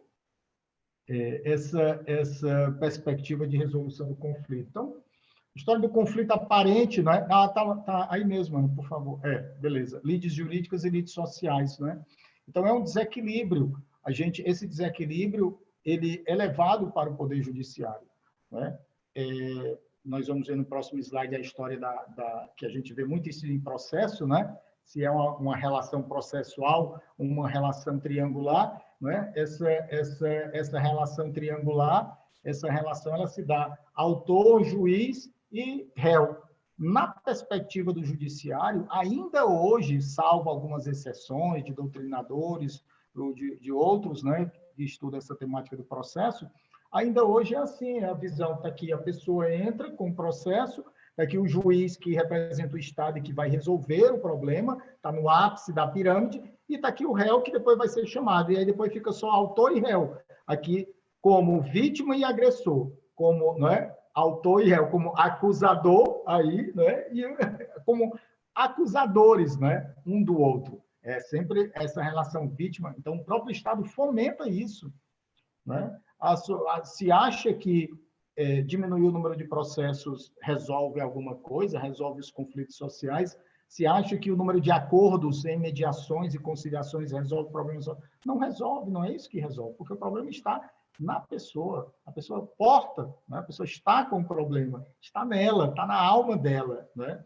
E é claro, o direito ele não vai resolver esse problema da alma, mas ele pode contribuir, né? Deixando-se, né? Deixando ser apropriado aí por outras técnicas que pensem isso. Então, a mediação, a conciliação, a justiça restaurativa, as constelações familiares, são todos os instrumentos que têm surgido cada vez mais em busca, né? Em busca dessa solução. Não é uma solução momentânea. A gente sabe disso, a gente faz uma constelação, passa por uma constelação, a gente é constelado uma vez, um determinado problema, a gente sabe como isso vai reverberando, como isso precisa nos atingir, e vai nos atingir em algum momento. A gente tem que ter determinados cuidados, né, para não perder essa energia, né, e não vai ser apenas um determinado momento no judiciário que vai resolver. Por isso, mais lá na frente, eu trago alguma proposta nesse sentido. Mas salvador, agressor e vítima é exatamente o que continua sendo, né, perpetuado no sistema de justiça. O juiz é o salvador, o advogado é o salvador. A pessoa chega com um problema, está com dificuldade, né, uma relação contratual, não vamos nem falar da relação familiar, uma relação contratual, uma prestação de serviço, né, que envolve aí a questão do equilíbrio, e isso tem um princípio muito interessante no direito, né, especialmente na teoria das obrigações. A cada direito corresponde uma obrigação. Não há direitos sem obrigação correspondente, né? Isso é extremamente sistêmico, né? Isso, ao ser observado, gera a ordem. Eu tenho o direito de receber o carro, mas tenho a obrigação de pagar o dinheiro. A outra pessoa tem a obrigação de me entregar o carro e tem o direito de receber. Então, o sistema de justiça é esse, né? Vive nessa questão da linha do equilíbrio. A questão, muitas vezes, da hierarquia, e aí cabe ainda uma reflexão maior, né? Eu não ousaria ir tão longe, mas hoje essa relação angular, né, envolve uma relação mais dialógica, participativa, né? De tirar o juiz daquele pedestal e trazer o juiz, mesmo ainda juiz, óbvio, né, dentro dessa hierarquia ali naquele sistema, né, que ele está, no qual ele trabalha e que as pessoas estão ali, foram chamadas, envolvidas, ainda envolve muito disso, né, da participação, e isso gera pertencimento, isso gera equilíbrio, né, e isso não desfaz necessariamente a hierarquia, né? Esse é um dos problemas da constelação e do direito sistêmico. Como é que o juiz que precisa aplicar a lei vai ficar, né, utilizando esses princípios sistêmicos, essa abordagem sistêmica? Eu falo muito em princípios, né, porque também tem muito a ver nessa proximidade do direito, né? A interpretação do direito hoje, ela não se dá mais apenas pela letra da lei, né? A interpretação do direito hoje se dá também. Eu queria fazer uma ressalva que eu poderia falar alguma coisa. Claro. Bom dia. Pois não, irmã Terezinha. Oi, irmã Terezinha. Então, às vezes eu fico indignada, porque muitas vezes a lei não é cumprida, né? Eu fico aqui na região do Sisal, Sertão, Catingueira, aqui na Bahia, Tucano, e a gente vê quanta injustiça que existe. Às vezes o pobre é massacrado e, às vezes, vai no advogado, aí tem advogado do rico e advogado do pobre, né? Aí aquele advogado que recebeu mais dinheiro do rico e tudo, quer dizer, o pobre dá a causa fica para a pessoa injusta e a justiça não é cumprida. não, o pobre, às vezes, é quem sai perdendo. Por isso que eu estou fazendo esse curso aqui, que é para mim poder me atualizar mais, entendeu? Porque eu trabalhei muito com a pastoral da criança, eu vi juiz entregar a criança para as pessoas, e a gente, a coordenadora nacional da pastoral da criança está sofrendo isso. Ela denunciou que as crianças estavam indo para o exterior, uma juíza que eu não sei o que é, que eu não vou falar porque é falta de ética, pegou e processou a coordenadora nacional da pastoral da criança, e até hoje ela está, até a ordem de prisão, acho que ela recebeu. E nós estamos nessa luta a favor dela, da menina, da presidente da pastoral da criança, porque a gente sabe que ela é uma pessoa decente. O pai dela é até primo de João Paulo II. Houve um caso aqui, não sei se o senhor lembra, daqui de Monte Santo, né? Que o juiz do direito, que estava a favor das crianças e da mãe das crianças, que o outro foi quem entregou, né? Trouxe as crianças de volta, e quem foi afastado foi o juiz que lutou a favor da causa da mãe das crianças. Porque a mãe é pobre, não vai poder cuidar da criança. Por que não arrumaram os padrinhos para cuidar, para ajudar as crianças no seio da mãe, né? Aí eu fico indignada muitas vezes com essa lei, né? Que a lei tem que ser, acho que tem que ser, fazer alguma coisa, porque não é possível uma coisa dessa aqui no Brasil, né? Obrigado, irmã Terezinha, por sua partilha, né, extremamente pertinente. Eu sempre fico na dúvida se o nosso problema, irmã Terezinha, se o problema é de lei ou se o problema está realmente nas pessoas, na interpretação da lei, quando vão interpretar e vão aplicar a lei. Né? E a interpretação... É isso que eu falei, a lei não é totalmente cumprida por causa do ser humano. Né? Exatamente. Então, as revoluções... se discutiu há algum tempo, né? E de tempos em tempos, no nosso meio, aparece algum questionamento assim, até pelo contexto de violência que a gente vive. Vamos diminuir a maioridade penal, né, desses meninos que estão praticando muitos crimes, né, atos infracionais, e tal, vamos diminuir. Houve uma discussão muito grande em relação a isso. Mas o debate não foi além, não foi por que é que eles estão cometendo crimes, né? Qual é a causa principal? A causa está na família, a causa está no local, a causa está no Estado, a causa vem antes mesmo da família. Quais são as condições em que esse menino é criado? Né? Quais são as condições? Então, quando se tiram os direitos humanos, quando se tira direito à saúde, saneamento básico, não, a gente não precisa ir longe, não. Né? Só 60% dos domicílios no Brasil tem saneamento básico, água tratada, né? Então, um sistema de esgoto, e isso causa uma série de doenças. Será que essas coisas também não vão afetando? E essa mãe que passou por isso, será que toda essa angústia e sofrimento não vai para o seu filho, né? E do seu filho para o seu neto? É isso que a gente tem visto em relação à constelação. Então, o sistema precisava ser constelado. É o sistema cruel, né? O sistema... Tem alguns participantes que levantaram a mão aqui, eu acho que alguém quer falar. Marcos. Eu acho que não, fique à vontade. Alguns levantaram a mão, podem falar. Quem quiser pode falar. Eu estou vendo aqui que o pessoal, né, que o Estado é o maior violador de direito, né? Exatamente. Os liberais dizem que tudo isso daria muito certo no mundo de pessoas santas em relação à crítica ao Rawls, né? Realmente. Qual seria a minha contribuição ali, baseada também nos outros comentários ali? Voltamos para aquela mesma situação. No momento que é institucionalizado, no momento que o Estado toma o lugar para fazer isso, parece que aí não funciona, né? Porque as pessoas... o que é o direito, né? O que é cumprir ou fazer justiça na concepção da maioria das pessoas? É entregar o seu problema, entregar a sua vida às mãos de alguém para resolver. Né? Eu creio que no momento que se faz isso, a gente fere uma lei, né, de autorresponsabilidade de tudo, e aí E aí se perde, entende? Porque daí voltamos lá na questão que você falou antes. Qual é o contexto familiar desse juiz, dessa juíza que está julgando, né? Eu já tirei, eu atuava no direito penal e eu já soltei pessoas indo no emocional de uma juíza, por exemplo, entendeu? Fazendo a minha sustentação oral ali e trazendo alguma questão que eu sabia que ia tocar o coração dela e na hora ela concordou com o que eu queria, entende?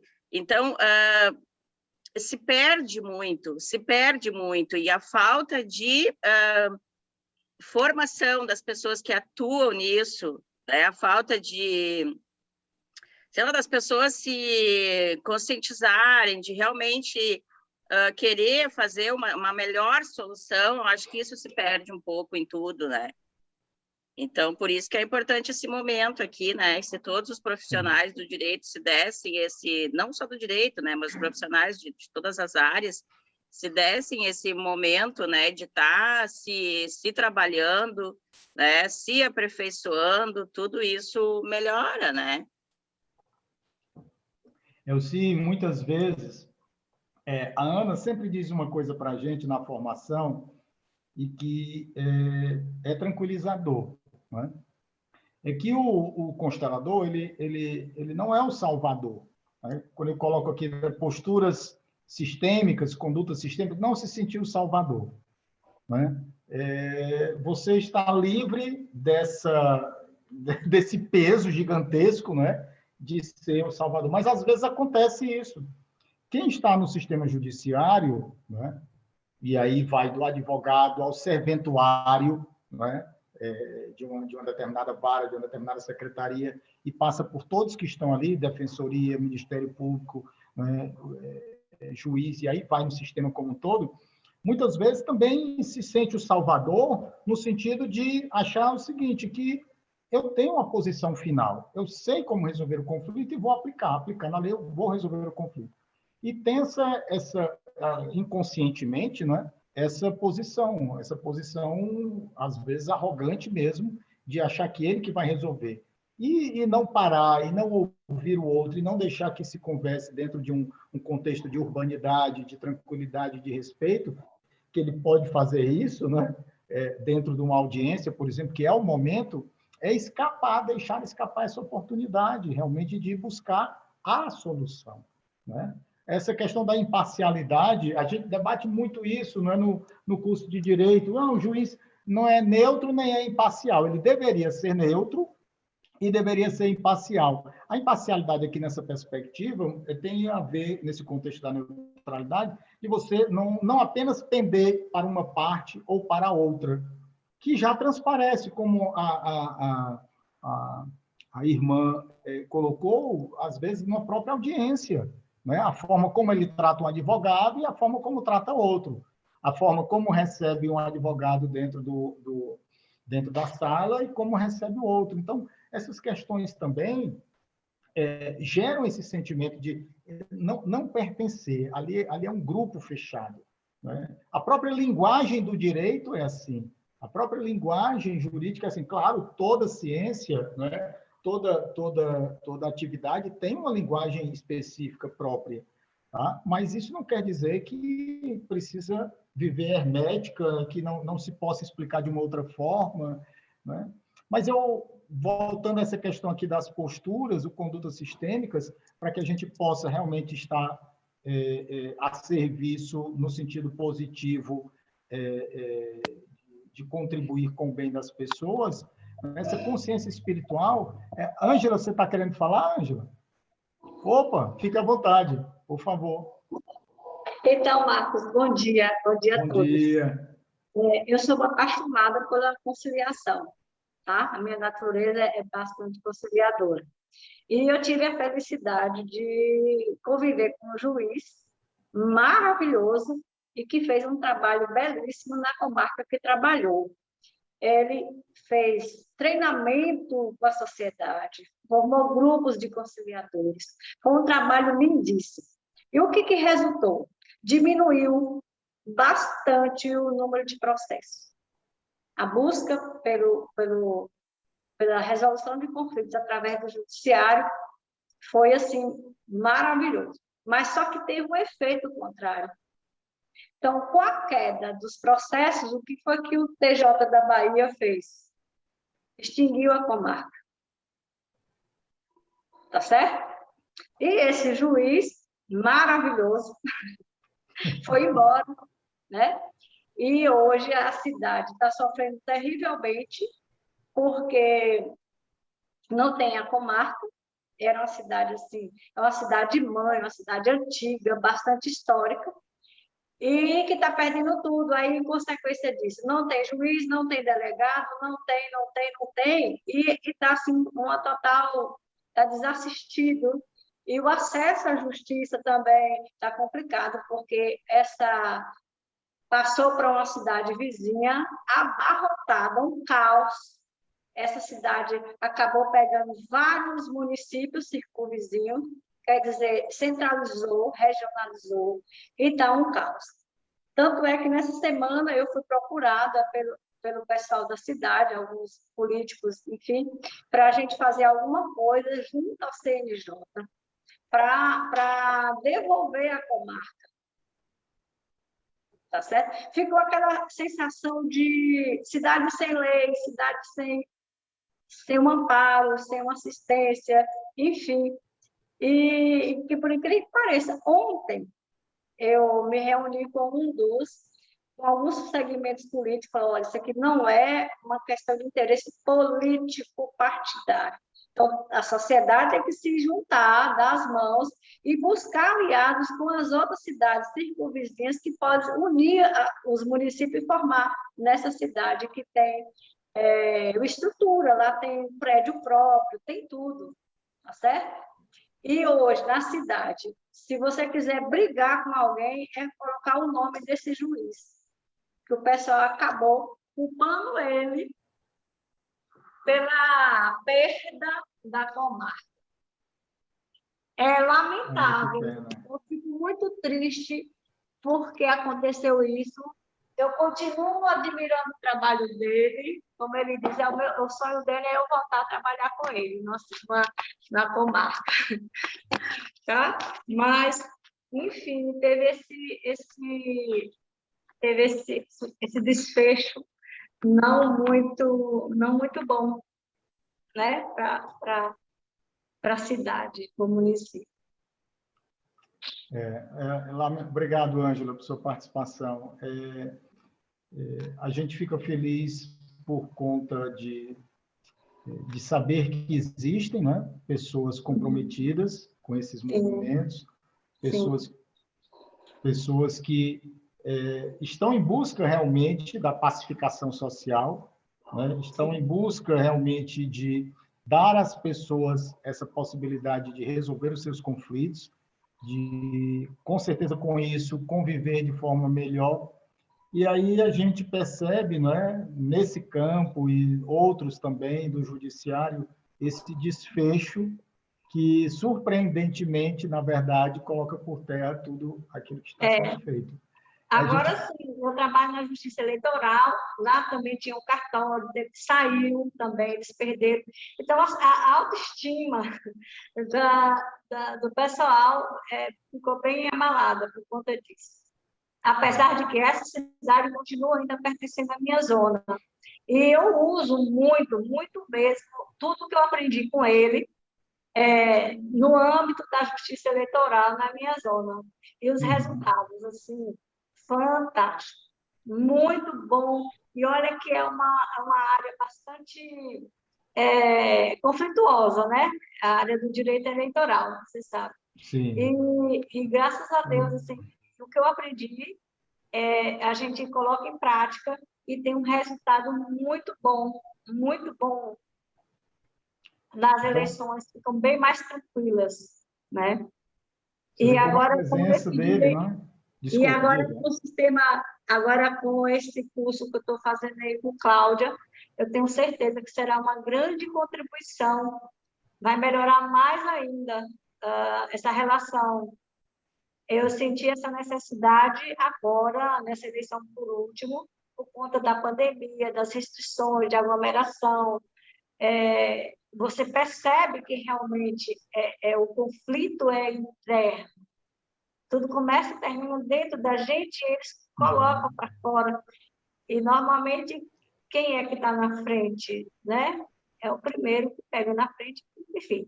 E eu estou gostando muito, adorei, estou adorando essa aula. Eu acho que eu vou entrar em contato com você depois disso para a gente trocar umas figurinhas.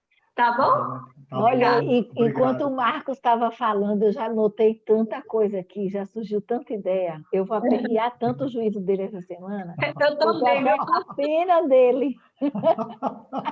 Dele e de Gisele. Tenha pena, não. Você está só... Eu já coloquei aqui um tema, a gente já vai trabalhar junto, já vou abrir um curso, mas a mulher já... Como é que pode? A pessoa já anotei tanta coisa. Senão não seria você. Você está só aplicando aí a lei do equilíbrio, dar e o receber. Né? De tanto que você deu, agora a gente também tem que dar. Né? Mas, gente, essas coisas, quando a gente tem essa consciência sistêmica, quando a gente tem essa visão, né? E o nosso trabalho é realizado a partir dessa visão, desse espírito, até mesmo essas dificuldades a gente consegue perceber que elas fazem parte, né? Fazem parte da vida, realmente. Nós não podemos, ou pelo menos não deveríamos, né, nos assustar. É um sistema ferido, cada vez mais a gente percebe isso, o Estado como um todo, a sociedade como um todo, né? Quando a gente vê pessoas fazendo esses movimentos positivos, de repente tem um movimento contrário, né? Mas essas posturas, elas também, não apenas do judiciário, mas da nossa própria vida, né? A questão de estar atento, é por isso que não existe realmente, e aqueles documentos internacionais falam disso. A paz, ela precisa, para ser duradoura, isso é a Constituição da Unesco, é um órgão da Organização das Nações Unidas que trata da ciência, da educação e cultura. No seu preâmbulo, eu adoro ler preâmbulo, adoro ler prefácio, apresentação, viu, Ana? Apresentação de livro, prefácio. Depois você vai perguntar para a Gisele por que eu estou falando isso. Eu gosto também. Mas depois você pergunta a Gisele, não é? Lá por que eu estou falando isso. Ana Cláudia, muito grata por essa aula e por todas as aulas que você está dando. Você tem uma postura de pessoa maravilhosa, como o doutor está aí, que deixa a gente falar, que deixa a gente jogar para fora aquilo que estava recalcado dentro da gente, porque pelo trabalho que a gente tem de pastoral, a gente sofre muita injustiça. Vê a injustiça, vê o pobre sofrer injustiça e a gente sofre junto com ele. Então, depois, quando for no final, eu queria falar uma poesia do meu sobrinho, do meu saudoso sobrinho, que chama Vítima do Sistema. Tá bom? Pode ser? Tá bom. Pode, claro, irmã. Pode. Pode, depois Ana, compartilha comigo, porque eu já vou propor a Marcos para a gente voltar outro sábado para continuar e ampliar essa discussão para várias outras pessoas, que eu recebi muitas mensagens aqui de pessoas dizendo que não podiam hoje por causa do Dia dos Namorados, que estavam procurando presente, estavam fazendo uma coisa, outra, viajou e aconteceu isso e aquilo, e as pessoas estão aqui me perguntando onde é que vai ficar gravado, se vai ficar gravado, eu já disse que vai ficar lá no canal. Mas vamos ter, sim, um outro momento, e pode sim, irmã. Eu quero agradecer também a Elizabeth, então... a Beth, que foi quem me colocou nesse curso e em outros cursos, porque ela sabe do meu trabalho, né? Sim, tudo certo. Está tudo certo sempre. Ana, pode seguir, por favor.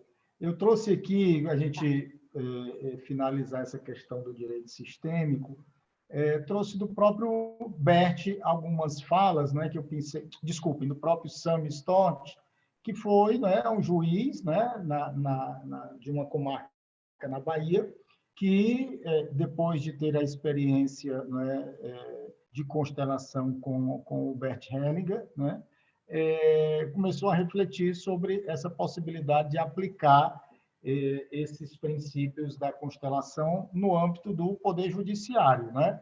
E como juiz, né, teve, assim como esse juiz que a Ângela, né, com o qual a Ângela trabalhou, né, com essa visão que ele tinha, obviamente, e obviamente eu acredito, né, por ter sido constelado e ter percebido, né, tanta coisa boa, né, na vida dele, ele traz, então, essa abordagem, né, com o nome de direito sistêmico.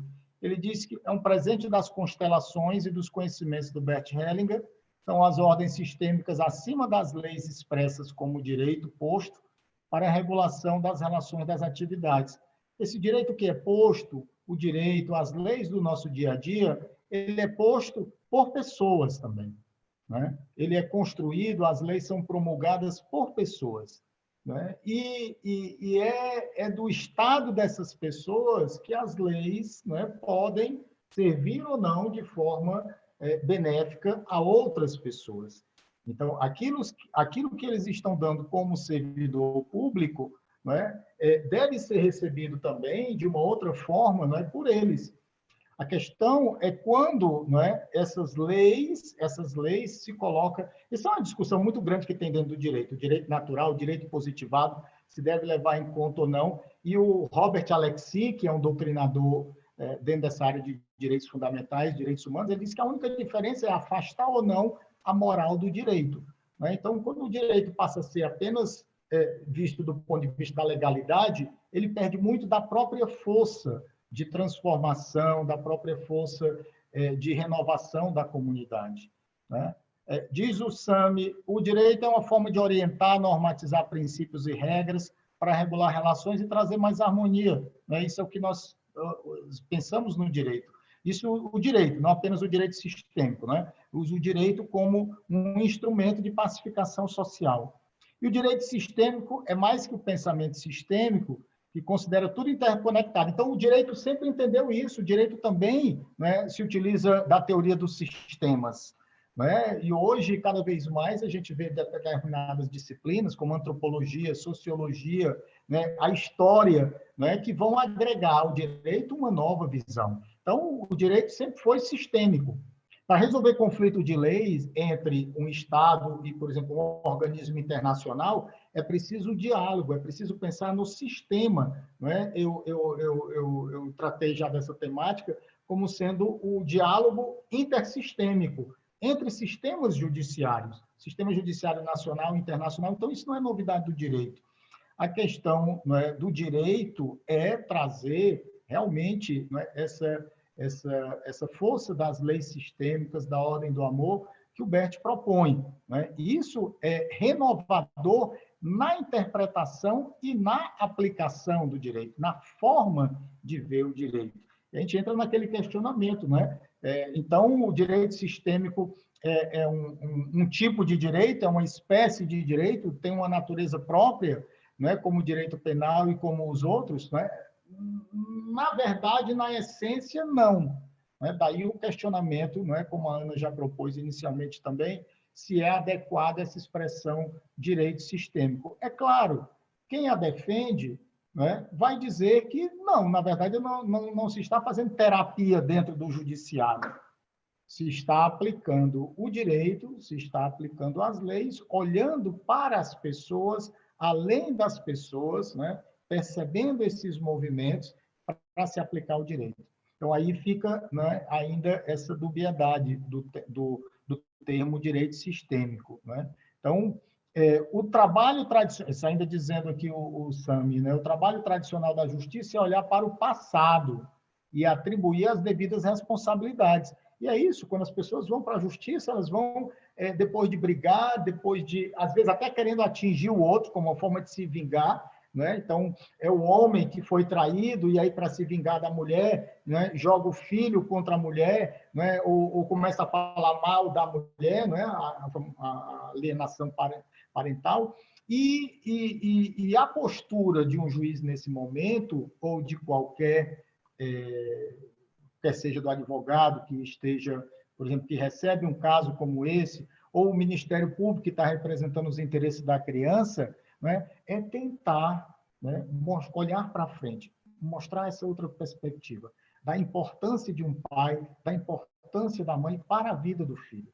Então, chegar a esse equilíbrio, esse é um sinal de maturidade muito grande. A proposta do direito sistêmico é esse, né? Com base na constelação e nas leis sistêmicas, é olhar para o presente, é ajudar as pessoas a soltar o passado, a seguir em frente, né? Então, é construir algo novo, é renovar a vida das pessoas por meio dessas posturas. É claro, os desafios aí são imensos, a começar mesmo que vocês podem dizer assim, não, mas não tem tanta importância, né? Se vai chamar de direito sistêmico ou se vai chamar de abordagem sistêmica ao direito e tudo mais. De certa forma, né, o âmbito dessa discussão ele é relevante também, ele é importante também, né? Porque essa abordagem sistêmica ela se dá em qualquer ramo do direito.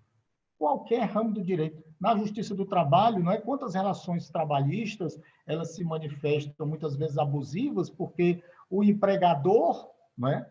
O empregador vive o seu próprio emaranhado, vive, não é? Também dentro aí animado nesse sentido, né? Do que anima a pessoa, né? Do ânima, não é? Esse sentido de que ele é animado por essas motivações que ele mesmo não conhece, inconsciente.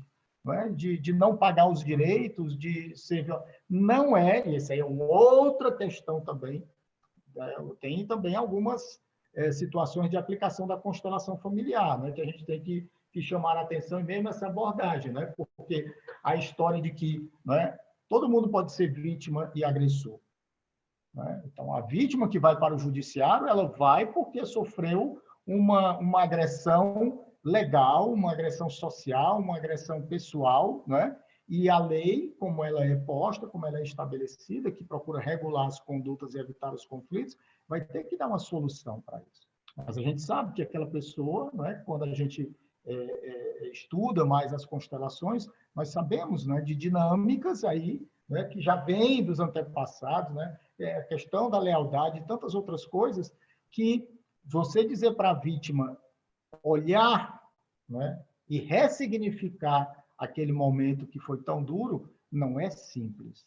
Não é de jeito nenhum. Então, existem também essas críticas. Né? Pode, né, o judiciário, naquele momento, né, então tem que ter muito cuidado, tem que estar muito equilibrado, tem que estar bem constelado, né, quem vai fazer essas abordagens ali para as partes. Você não pode dizer, olha, meu filho, você é vítima, mas você, de alguma forma, também é agressor. Olha, meu filho, você está a serviço aqui da família. Olha, tem alguém na sua família? Então, claro, uma postura dessa não é uma postura sistêmica. Não é, de forma alguma. Não é uma postura sistêmica. Né? Para dizer o mínimo, né, desse tipo de postura. Ana, se você puder passar, por favor. Né? Então... Já fui falando, né? Com base nisso, pode passar. Já fui falando. Então, também, olha, né? A questão de seguir em frente, de renovar a vida. Então, alguns desafios, né? Trazer para os autos as dinâmicas inconscientes. Esse é um grande desafio. É isso que nós estamos falando. A gente tem aquela imagem do iceberg, e a pontinha do iceberg, que representa 10%, e embaixo tem aquela massa, né, gigantesca, né, 80% do volume, 90% do volume do iceberg está ali embaixo, né, quantos acidentes podem causar, quanta coisa, mas também tem a ver muito com a questão do conflito aparente e o conflito real. Né? Então, o que realmente motivou uma filha, né, a ajuizar uma ação contra o pai. Uma vez o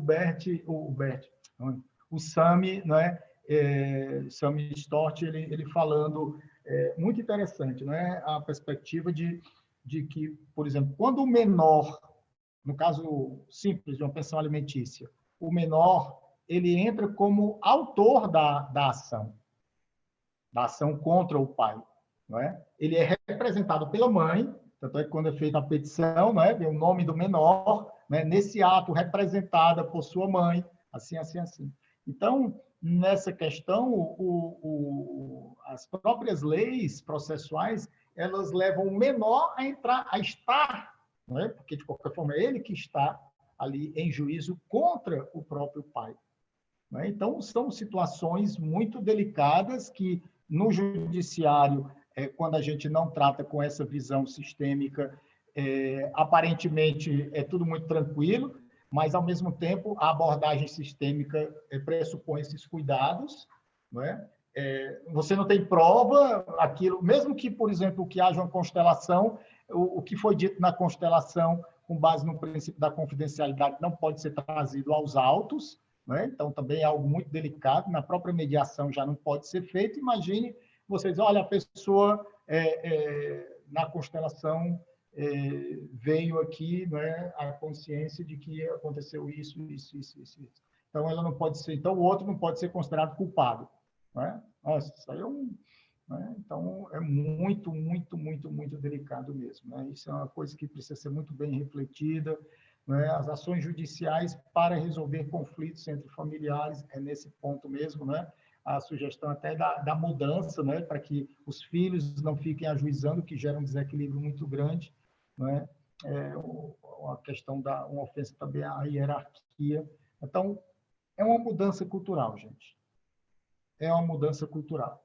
Né? E uma mudança cultural não acontece da noite para o dia, mas uma mudança cultural pressupõe que aqueles, né, com essa mentalidade sistêmica, esse espírito sistêmico, né, possam cada vez mais, no âmbito da sua família, do dia a dia, a questão da resolução dos conflitos pessoais, inclusive, né, pessoais, familiares, dentro da própria comunidade, né, isso eu espero que isso seja uma quarta onda de acesso à justiça, né? Uma justiça bem superior a tudo isso que nós temos aqui.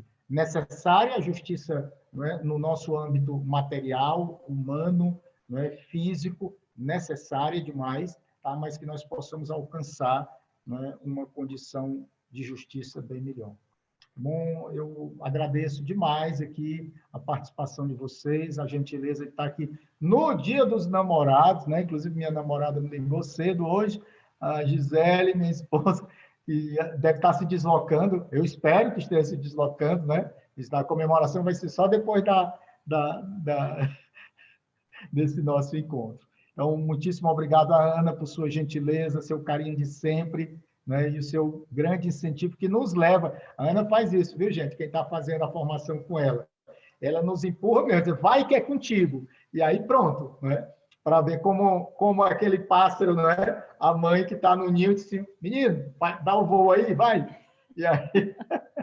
Obrigado. Que lindo! Obrigado. Vamos ter outras, gente, porque não dá para 2 horinhas assim, discutir tanta coisa, já pensei tanta coisa, já anotei tanta coisa, olha para isso. Meu Deus, é coisa, viu, que a gente vai fazer daqui para frente. Vai ficar gravada essa aula, né, Ana? Vai ficar lá no canal do... Graças a Deus. Vai. Eu quero agradecer, Marcos, a todas as... meu Deus, foi linda a apresentação. E inesgotável, né? Se formos falar sobre tudo que você trouxe aqui, esses tópicos aí, nós iríamos passar aqui o dia inteiro, né? O CI é um grande presente, né? Para todos nós, não só o pessoal do direito, mas todos nós que estamos, de certa maneira, porque isso é para a vida, né? A grande questão é o ser humano mesmo. Eu me pergunto por que nós temos que ter uma polícia, por que nós temos que ter um advogado, por que nós temos que ter um juiz, por que nós precisamos ter na nossa sociedade, se nós temos um sistema de ética interno, todo mundo sabe o que é correto no mais profundo da sua consciência, né? Mas como eu até falei isso ontem com meu filho, mas como a gente está num planeta chamado Terra, que poderia ter até outro nome, poderia ser chamado de uma recuperação, uma sala de recuperação, mas como nós estamos na Terra, nem diga. Amenize. Então, nós estamos, né, está tudo certo, e esse é o processo, né? Inclusive dessas pessoas que ocupam lugares de poder, né? Principalmente, né? Como isso vai ser, esse poder positivo vai estar a serviço do que é mais correto, do que é, né, mais universal. Seria isso aí. Amores, eu quero desejar... Oi? E o nosso trabalho, né, Ana, pessoas como nós, né, e eu sempre expresso isso nos nossos encontros, né, a minha vida mudou depois que eu comecei né, que eu tive acesso a esse conhecimento, né, estou tendo, então, nossa, sou grata muito. E eu acho que é isso, né, a nossa missão, ela aumenta e, né, conhecereis a verdade vos libertará. Né? Essa verdade é o que está no âmago do nosso ser. Sim. Muito gratidão. Eu sou gratidão. Marcos, Deus lhe abençoe. Gi, obrigada. Hoje enche ele de beijo, viu, Gi? Ele precisa. Ana, vamos bater um print com todo mundo. Tu já bateste? Não, e a irmã Terezinha tem a poesia dela aí para falar para sim, gente. A poesia, por favor. Meu Deus, ainda bem que você me lembrou. Lembrou, né? Ainda bem. Então, essa poesia está no livro SOS Libertação, do meu saudoso sobrinho, Samuel Barreto, lá do Maranhão. Somos cearenses, mas foram para o Maranhão na época da seca, meus pais, né? Então, assim, a vítima do sistema, né? Então, vítima do sistema. A fome me aterroriza, consome os meus ideais. A morte não me assusta, luto por pão. Às vezes tomo do meu próprio irmão. É a luta pela sobrevivência, tudo vale. Tem hora em que eu penso em ser mais humano, mas o sistema no qual tornou-me um monstro da noite, terror da sociedade, que muitas vezes tem minha própria sombra. Os raios do sol acordam-me, trazendo o poder de libertação. É tudo utopia. Lá vou eu, mais uma vez, para a guerra da sobrevivência. Mais tarde, um tiro no peito, um corpo no chão. Ninguém viu quem matou. É mais um verme que morre. É mais um que a sociedade liquidou. E o sistema continua podre como sempre. É o sistema, né? Amores, muito obrigada. Irmã Terezinha, obrigada por esse presente. Marcos, meu amor, muito grata. Obrigada a você, todos nós. Ana. Até a próxima. Gratidão Vamos aprontar muito. Feliz Dia dos Namorados. Quem não tem companheiro, namora com... Marcos, a Beth e a todos que estão nesse grupo. Sim, sim. Quem não tem namorado, namora consigo mesmo, tá? Façam o alto amor. Isso é muito importante. O meu é Jesus. Pois é. O meu é Jesus. É um grande amor. Todos nós. Você tem que dividir com todo mundo, né? Amores, até a próxima. Bom sábado. Beijos. Obrigada, Marcos. Não podemos ter ciúme, todos somos irmãos. É verdade.